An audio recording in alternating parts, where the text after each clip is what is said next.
Chad Daybell, his trial is well underway, and we have seen some explosive testimony thus far and very interesting video that has never been seen before by the public, anyway.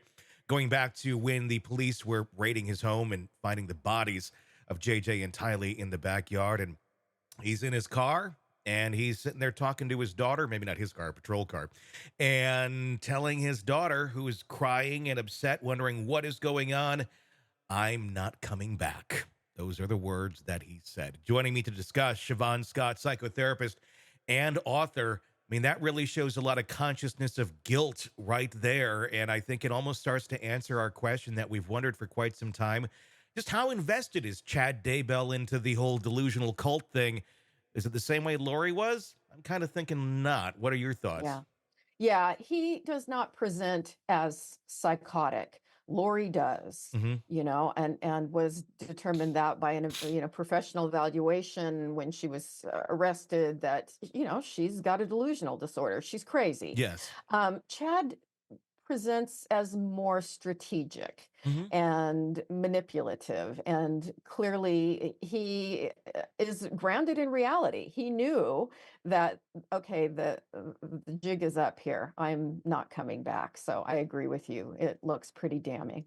That's an interesting thing because then you start to wonder about the dynamic of the relationship. If Lori is crazy, which she has.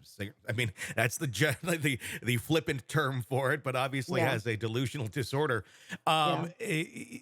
Why did Chad keep going along with it? If he's grounded more in reality, he would certainly know killing children is a bad idea. And she's out there, but why would one keep going to that extreme if you're not completely invested in the idea that these kids are demons, if you will? Right, right.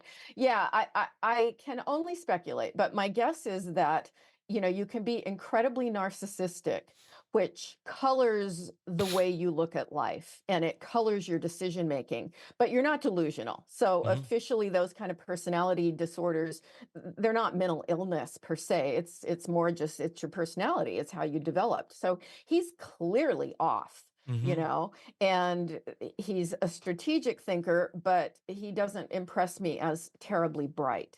And so I think he got away with a lot of manipulation over the years. He was making money by exploiting magical thinking religious people, and he just became increasingly bold. So I think we can look at the narcissism with him, which of course Lori also is narcissistic. And so that was the synergy when you put the two of them together, that they just amplified each other and did these horrendous things.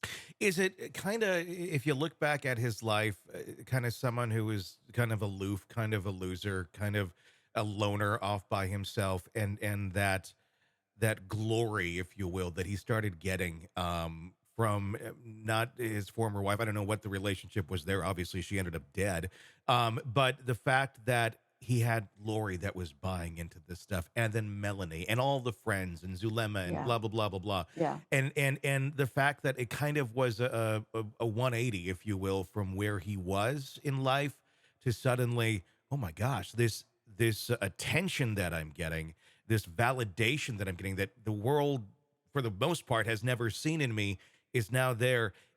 Was that, if you were to look at it, obviously we're just speculating, being the very strong factor that would enable someone to go down yeah, such a dark path and justify it in their mind because it feels so good, and is yeah. willing to basically do anything to keep that going. Yeah, yeah, yeah. He was getting an elevated mood from all the attention, and it increasingly impaired his judgment.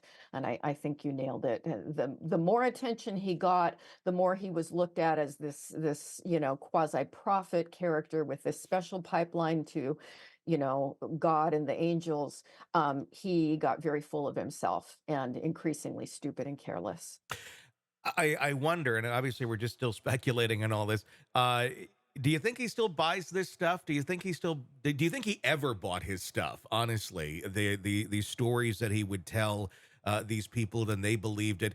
What was it ever a reality in his mind, or just the means to get the attention that he so desperately wanted?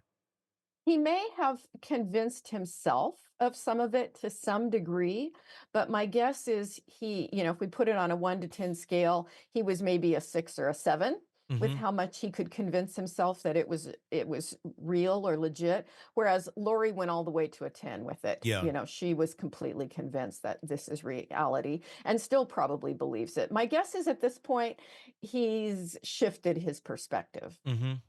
Hey, thanks for checking out the video. Be sure to follow us wherever you download podcasts, and especially Apple Podcasts, where you can get advanced episode and premium content on our premium channel right there. Also, be sure to follow us on social media so you don't miss any breaking updates on the stories that matter to you most. We're on TikTok, X, Instagram, Facebook. Just search Hidden Killers Podcast with Tony Brueski, and you'll find us right there. Again, thanks for watching.